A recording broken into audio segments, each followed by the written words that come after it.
melihat orang seperti itu. Tidak, saya berpakaian siapa adanya. Apa yang ada itu yang saya gunakan, karena saya tahu orang tua saya tidak punya apa-apa untuk saya tuntut mereka suruh beli belanja yang mewah-mewah. Intinya saya berpakaian rapi, bersih, itu sudah cukup. What happened in my life can be experienced for you guys to keep high spirit. Thank you once again, all of you who watch this video. I ask for you prayers and support so that I can keep inspiring all of you. I'll see you guys in another video, and as always, stay strong and awesome. Oke, hai. Salam. Semoga hari ini semuanya sehat selalu ya. Baik-baik apalagi dalam masa pandemi seperti ini. Oke, semoga ya dari video yang kemarin yang sudah ditayangkan oleh Bapak Daud, semoga teman-teman semuanya bisa terhibur, ini bisa mengetahui tentang kesusahan kami anak-anak di Sumba Timur. Jadi kali ini saya ingin bercerita tentang anak muda di sosmed yang gaya hidupnya seperti orang kaya, semua barang yang dipakainya harganya ratusan sampai bahkan puluhan juta. Ketika saya membahas ini, itu pun kembali dalam diri saya sendiri. Ya, kalau secara pribadi saya, jujur saya belum pernah memakai barang yang harganya sampai puluhan juta. Ya, kalau sampai ratusan sih pernah ya beli, yaitu dalam bentuk pakaian yang harganya 100 lebih ya, sekitaran itu saja. Jadi yang saya ingin bahas hari ini tuh yaitu tentang gaya hidup ya seperti orang kaya. Tapi kalau menurut saya sih kita boleh bergaya, tapi yang sewajar-wajarnya gitu, yang tidak membebankan orang tua kita, yang tidak harus menuntut orang tua untuk membeli sesuatu apa yang kita inginkan. Jujur ya, saya pernah menuntut orang tua saya untuk dibeliin ini, dibeliin itu.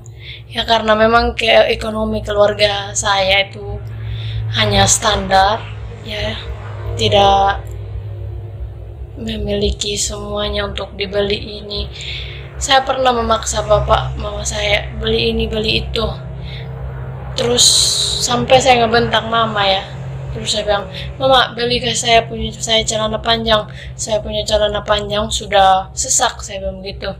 Terus mama bilang begini, kamu kan masih punya pakaian yang lain, bilang begitu. Tapi kan sebenarnya itu kan sudah sesak semua. Iya, nanti kalau mama punya uang pasti mama beli. Saya marah ya di situ, saya ngamuk. Saya bilang, tidak usah sudah, mama tidak usah sudah beli saya ini itu lagi, saya tidak butuh. Oh God, oh my God, oh my God, oh my God, oh my God. Saya bilang begitu ya, sampai saya keluarkan kata-kata seperti itu. Saya bilang, terus mama panggil saya untuk kerja. Saya bilang, saya tidak akan kerja. Saya bilang begini, saya tidak akan kerja kalau memang mama tidak mau belikan saya begini. Usah, buat apa saya kerja? Mama tidak ada guna. Ya, saya bilang begitu. Saya berkata seperti itu. Terus saya menyadari bahwa kata-kata itu yang saya ucapkan di orang tua tidak pantas saya ucapkan sama mama.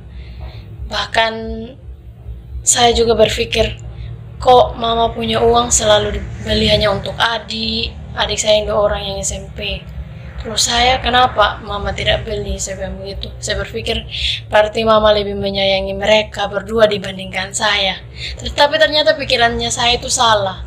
Saya berpikir seperti itu, sedangkan orang tua saya tidak tidak menuju ke hal seperti itu yang saya pikirkan.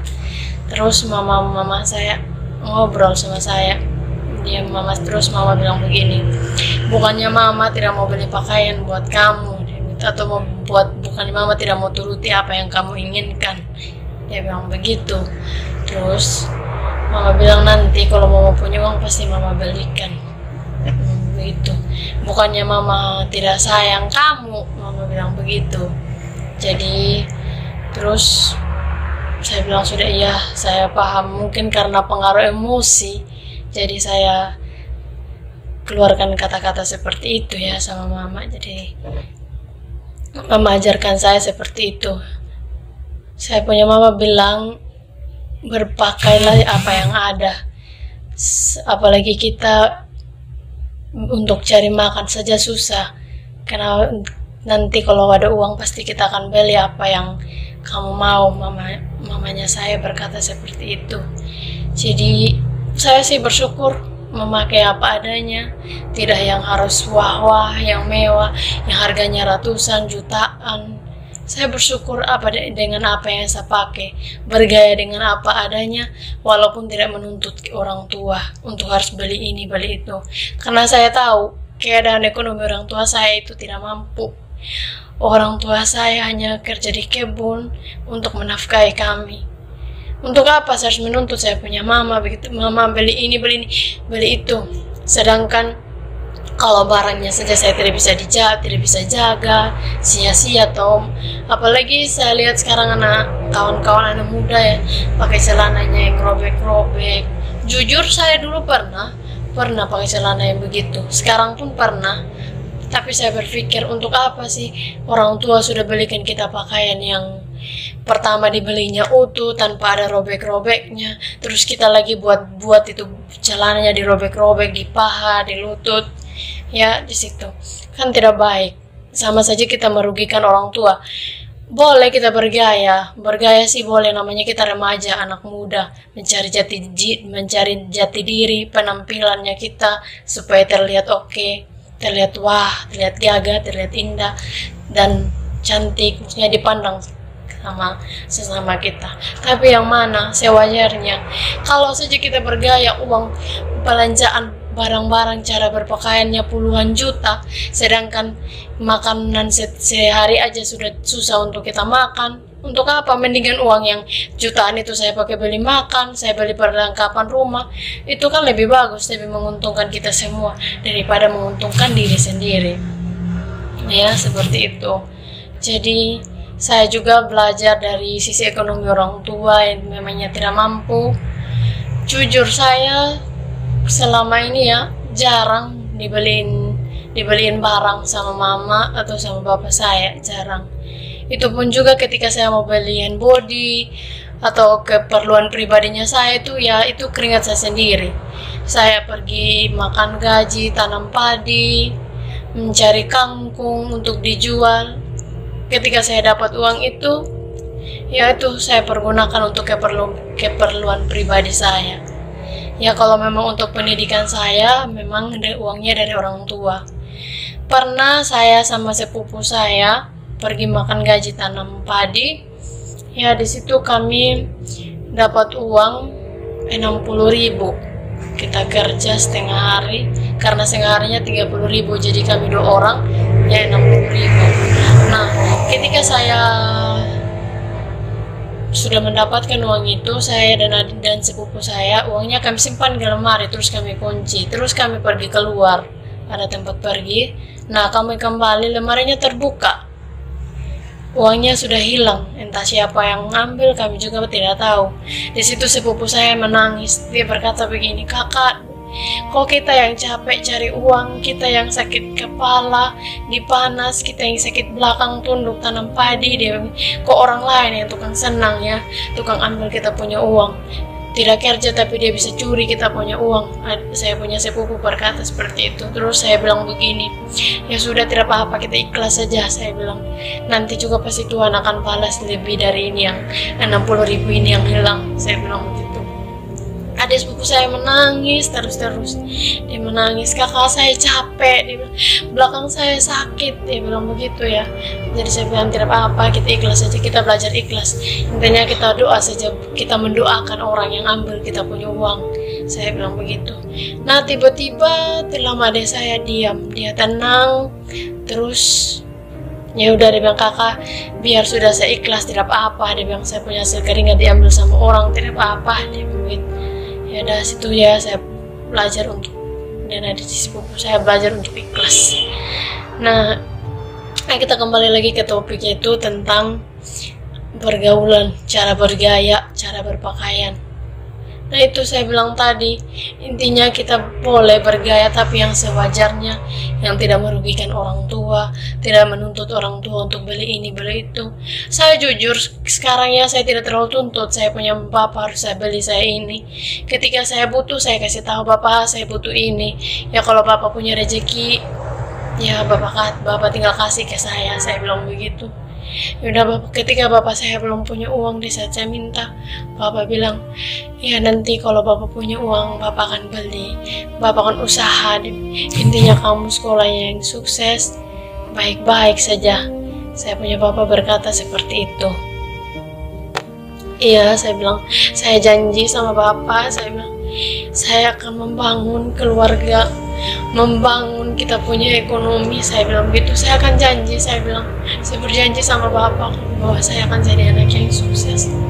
Saya bilang saya hanya butuh doa, dukungan dari orang tua, karena itu hal yang paling utama untuk saya secara pribadi. Saya sekarang aja ya, ketika saya buat video, saya tidak terlalu berpakaian yang wah, supaya apalagi videonya mau ditayang dilihat orang seperti ini. Tidak, saya berpakaian siapa adanya, apa yang ada itu yang saya gunakan, karena saya tahu orang tua saya tidak punya apa-apa untuk saya tuntut mereka suruh beli belanja yang mewah-mewah. Intinya saya berpakaian rapi, bersih, itu sudah cukup. Saya tidak terlalu menuntut. Bahwa saya lihat teman-teman saya, wis dia kemarin ada beli baju ini harganya sekian. Saya tidak terlalu mementingkan itu. Intinya apa yang ada itu yang saya gunakan. Apa yang bagaimana ya kalau tidak ada saya berusaha untuk supaya saya bisa beli begitu. Jangan, kan tidak mungkin kita memaksa orang tua. Saya bilang bapak harus beli saya sekarang, harus ada ini hari. Tidak mungkin kita menuntut kita punya orang tua seperti itu. Kalaupun kita tuntut, jangan sampailah yang berlebihan. Tidak mungkin kita punya orang tua harus pergi mencuri terus dia beli barang ini, bapak sudah beli untuk yang kamu minta, seperti itu ya, kasih ke anak. Tidak mungkin orang tua kita, walaupun orang tua tidak mampu, setidaknya kita juga membantu orang tua apa yang dikerjakan orang tua supaya bisa supaya bisa tercapai juga apa yang kita inginkan. Itu saya hanya ingin menghimbau semua teman-teman remaja, jangan terlalu memaksakan hidup kita untuk seperti orang kaya, jangan terlalu memaksakan diri kita hidup seperti orang yang ada yang banyak segala halnya, yang di dalam rumahnya lengkap, yang bisa, yang artinya orang tuanya yang bisa. Lah kita orang anak yang petani bisa apa? Kita hanya bisa kerja di kebun, di sawah, bantu orang tua jualan ini, bantu orang tua kerja ini, itu udah cukup. Untuk apa harus mengejar kekayaan? Kekayaan hanyalah sementara. Tidak mungkin ketika kita meninggal nanti kekayaan itu yang kita bawa, bukan kekayaan yang bawa kita ke dalam surga. Saya ingin menghimbau itu. Saya pun secara pribadi, ketika saya bersaksi seperti ini, belum tentunya saya suci. Saya masih punya keterbatasan, kelemahan, kekurangan saya banyak. Saya ingin menceritakan kepada teman-teman remaja semua bahwa apa yang ada itu yang kita pergunakan. Jangan terlalu menuntut, jangan terlalu berpikiran terlalu tinggi untuk mendapatkan apa yang kita inginkan. Terima kasih. Semoga teman-teman semua bisa kita sama-sama sharing atau berbagi ilmu kerohanian. Terima kasih banyak. Semoga sehat selalu. Shalom. What's good my YouTube video from your friend Uf. Of course, you guys might be following me already on my channel Thing of Soul. Stay tuned for the end of this video. Thank you so much guys for watching this video. I appreciate you guys support and until next time, peace.